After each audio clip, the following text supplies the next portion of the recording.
Hablamos entonces del manejo inicial de la pancreatitis aguda, ¿verdad? Hablamos de hidratación parenteral o perfusión, así como dijimos al comienzo. Entonces depende mucho del paciente, ¿verdad? Cada paciente es diferente, por eso es importante el balance hidrosalino. Hay pacientes donde le hacen una perfusión, una administración de un volumen de 2-3 litros, tiene una buena respuesta diurética, orina bien, la reposición es suficiente. En otros casos se le carga más volumen, el paciente orina poco, entonces dependiendo del balance hidrosalino. El 5 litros está nomás ahí, pero no es así, depende de cada paciente. Analgesia, ya vimos también que los principales, los AINES, en el segundo plano los opiáceos, dependiendo si el dolor es muy intenso y no se ve con los AINES. Tramadol, meperidina, morfina en un último caso. Nutrición, así también como hablamos, es nutrición, manejo nutricional del paciente con pancreatitis. Entonces no es que vamos a generalizar cómo es el manejo de la pancreatitis aguda con respecto a la ingesta vía oral, nada vía oral, no en todos los casos. Entonces, solamente en la leve, nada vía oral. Entonces así escribimos en la indicación. Indicaciones, primer punto, nada vía oral. HP, solución salina generalmente, omeprazol, un protector gástrico, ya que vamos a usar AINES. Yo le hago antibióticos así, un ejemplo clásico, después ya vienen los AINES. Y después el resto. Pero principalmente así, ahora vamos a escribir las indicaciones para la licenciada. Nada vía oral, si es un paciente con pancreatitis aguda leve, hidratación parenteral en solución fisiológica, omeprazol, un protector gástrico y AINES. Un paciente con pancreatitis grave, entonces, nutrición enteral o parenteral precoz. En ese caso, el paciente entonces ya con una pancreatitis aguda grave de entrada, una falla de órganos que persiste en el tiempo, entonces una nutrición enteral es fundamental y primordial, ¿verdad? ¿Y en qué caso decidimos si es una nutrición enteral o parenteral? Dependiendo de la respuesta a la tolerancia a la nutrición enteral. De primera línea, de primera elección, entonces es la nutrición enteral. Tenemos algunos puntos en donde el paciente no puede ser alimentado por esa vía, entonces utilizamos la vía parenteral. La nutrición parenteral es una nutrición especial de contenido líquido que se administra a través de un catéter venoso central. Entonces se le realiza un catéter venoso central al paciente y una nutrición parenteral, no por vía periférica, es una nutrición parenteral, un acceso venoso central. Puede ser yugular, alta, media, baja, subclavia, todas las vías, pero tiene que ser un acceso central. ¿En qué caso entonces utilizamos este acceso central? Cuando no se pueda tener un abordaje adecuado para la nutrición enteral, intolerancia a la nutrición enteral, reorganización de los síntomas al iniciarse la nutrición enteral y aporte nutricional insuficiente por vía enteral. Sabemos que la nutrición enteral requiere una endoscopía para la colocación de esta sonda, ¿verdad? Entonces, si no tenemos el medio, no estamos en un medio donde se le puede instalar una sonda nasoenteral, entonces utilizamos la nutrición parenteral. No hay tolerancia a la nutrición enteral o una reagudización de los síntomas, el paciente empieza a distenderse, vomita, entonces en ese caso utilizamos la vía parenteral o el aporte es insuficiente. Generalmente se hace una nutrición mixta, se llama, ¿verdad? Cuando el aporte nutricional enteral es insuficiente, se hace una nutrición parenteral concomitante. Y eso, los nutricionistas hacen un cálculo de los valores energéticos calóricos que requiere el paciente según la pérdida insensible, según el estado del paciente.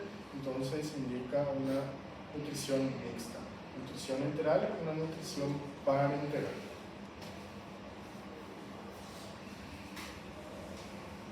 Entonces, en qué caso nosotros le hacíamos CEPRE. ¿Se acuerdan de la imagen que les dije? Era la imagen que les mostré. Entonces, lo primero que tiene que venir en la mente es CEPRE. Coleocolitiasis es sinónimo de CEPRE. Entonces, independientemente de la patología en donde encontremos, es CEPRE. Si hay coleocolitiasis, es CEPRE.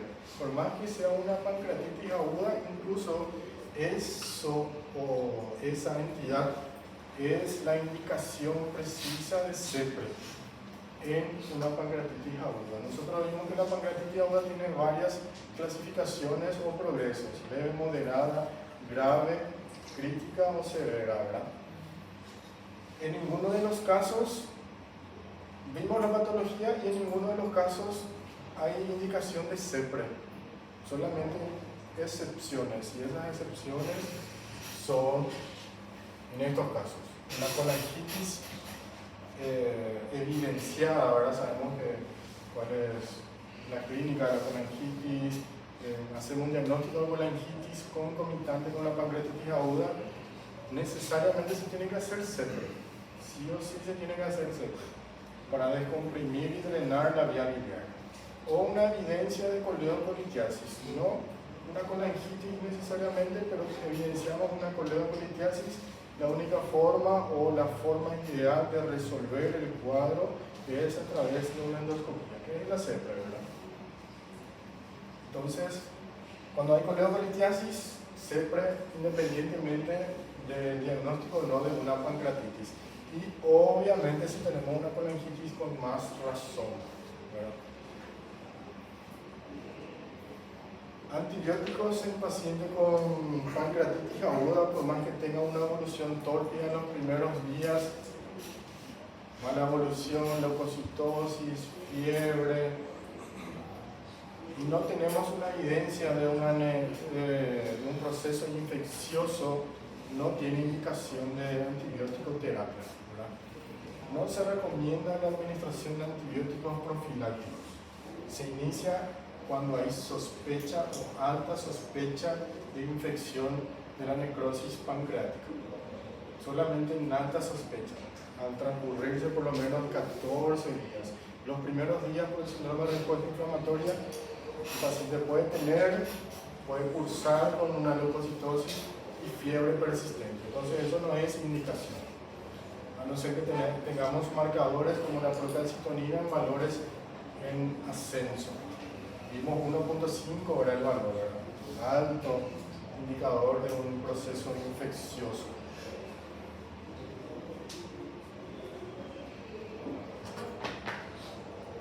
Momento de la colecistectomía, estamos hablando de pacientes, ¿verdad?, con un cuadro de etiología biliar en una pancreatitis aguda leve. El paciente debe salir al alta, el paciente debe ir a la casa sin la vesícula biliar.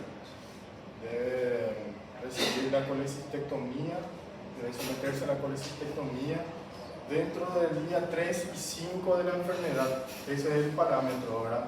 El paciente llega a la urgencia, consulta, el diagnóstico de pancreatitis aguda leve, buena evolución, inicio de tolerancia, progresión de la dieta, tercer día ya puede realizarse la cirugía.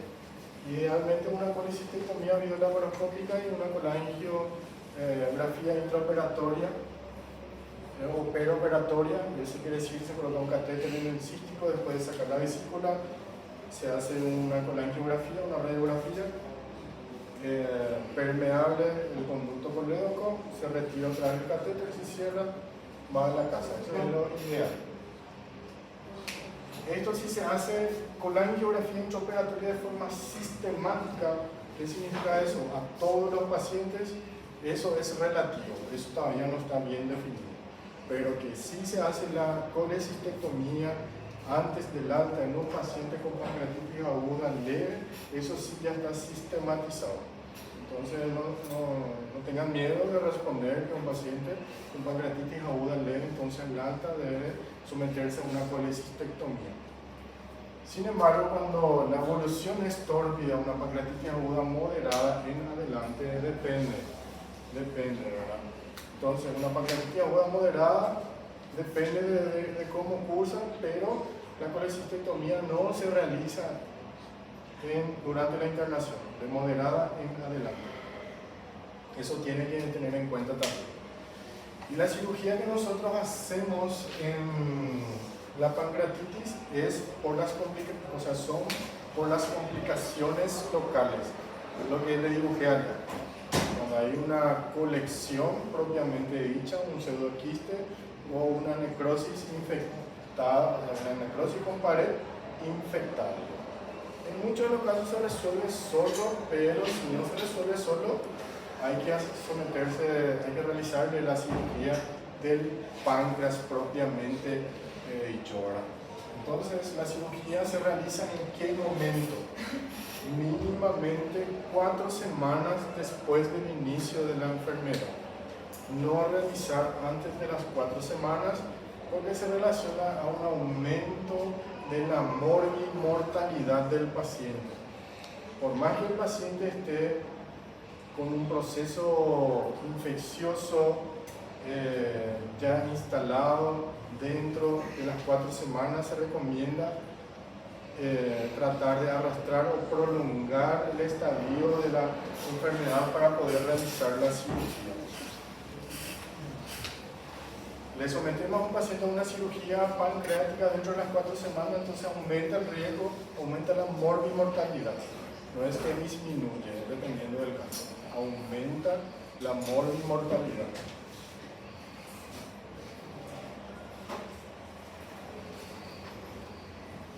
Entonces, ¿en qué momento le hacemos la cirugía? ¿A qué paciente le operamos de una pancreatitis? Porque sabemos que la pancreatitis es un abdomen agudo médico, de tratamiento no quirúrgico, excepto en ciertas condiciones, en ciertos casos. Hay una necrosis infectada, más deterioro clínico, esto dependiendo del estadio, del tiempo de evolución. No hay evidencia de necrosis infectada pero mala evolución. Este era una indicación de cirugía anteriormente y le puse un signo de interrogación ahora porque no es así. Ya no es así. Paciente de mala evolución, dentro de las 4 semanas no hay evidencia de necrosis infectada, no tiene indicación de cirugía. Y esto es más que evidente, ¿verdad? Isquemia intestinal o perforación. Una perforación de una víscera hueca es un abdomen agudo quirúrgico. Todos los abdómenes agudos quirúrgicos, por algo se denomina quirúrgico, resorte quirúrgico. Síndrome compartimental abdominal, entonces un aumento progresivo de la presión intraabdominal genera un síndrome compartimental abdominal. Es como un síndrome compartimental de los miembros en un paciente con trauma, por ejemplo. Entonces, si veo en el hospital un paciente con trauma, puede ser en mano, muñeca, antebrazo, edema del miembro, esa es una de las pocas urgencias traumatológicas que tiene el traumatólogo. Y tiene que descomprimir, abrir una fasciotomía, que es lo mismo en el síndrome compartimental abdominal, por el proceso inflamatorio, aumento del edema intestinal, hay un aumento de la presión intraabdominal, eso tiene una repercusión torácica, mala mecánica ventilatoria, entonces hay que descomprimir. ¿Qué se hace? Se abre el abdomen, se deja abdomen abierto, contenido por bolsa de Bogotá. Una oclusión intestinal también es un abdomen agudo quirúrgico. Y el momento de la cirugía es después de las 4 semanas, sí o sí. Antes de la cirugía, antes de las 4 semanas, hay un aumento de la morbimortalidad del paciente. Y esta es la actualización que yo les comenté, donde utiliza justamente la clasificación de Petro, ¿verdad? La clínica evolutiva, como vimos hace rato, entonces control estricto de la clínica y balance y laboratorio que solicitamos, acá está calcitonina, gasometría, electrolito, control de la presión intraabdominal.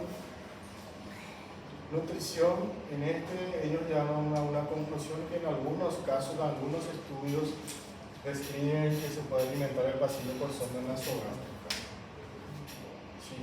Si no tolera, completar con NPT, las indicaciones que le puse recién, agregar porcinéticos. Conceptos finales, entonces, todo lo que vimos en la clase. Dosaje de amilasa lipasa solamente para el diagnóstico, colecistectomía en pacientes con pancreatitis aguda leve al tercer y quinto día de la enfermedad, en las leves, vamos acá. Pancreatitis moderada grave, empezar la nutrición al tercer día por vía oral o sonda nasogástrica. Vimos que nutrición integral precoz, entonces la respuesta, eso disminuye la translocación bacteriana, por eso es importante la nutrición integral. Control de la evolución en las demás pancreatitis, control clínico, laboratorial, presión intraabdominal, todo lo que vimos. Lo que está bien definido, entonces, en la leve que se hace hasta la cirugía moderada en adelante depende de la evolución del paciente y se trata de no hacer la cirugía antes de las 4 semanas. Colecistectomía, por lo menos 4 a 6 semanas en adelante. El tratamiento de la necrosis pancreática infectada es un tratamiento escalonado. ¿Qué significa eso? El paciente con mala evolución clínica y tenemos una necrosis ya infectada, pared no bien definida, se puede realizar tratamiento percutáneo. Esto drena la colección infectada, paciente con mejoría clínica para posteriormente hacer la cirugía definitiva. Como les dije, hay que tratar de prolongar lo máximo el día de la cirugía. El tratamiento endoscópico debería ser una tapa en el Wallet o en el pseudoquiste pancreático. Vimos la imagen donde estaba el pseudoquiste y acá teníamos el estómago, estaba comprimiendo el estómago. En ese caso se puede resolver por vía endoscópica. Colocamos un catéter para un drenaje cistogástrica, entonces va drenando el estómago. Una forma de resolver el pseudoquiste, las conexiones bien definidas. Entonces, la bibliografía y ya está. Sí. Todavía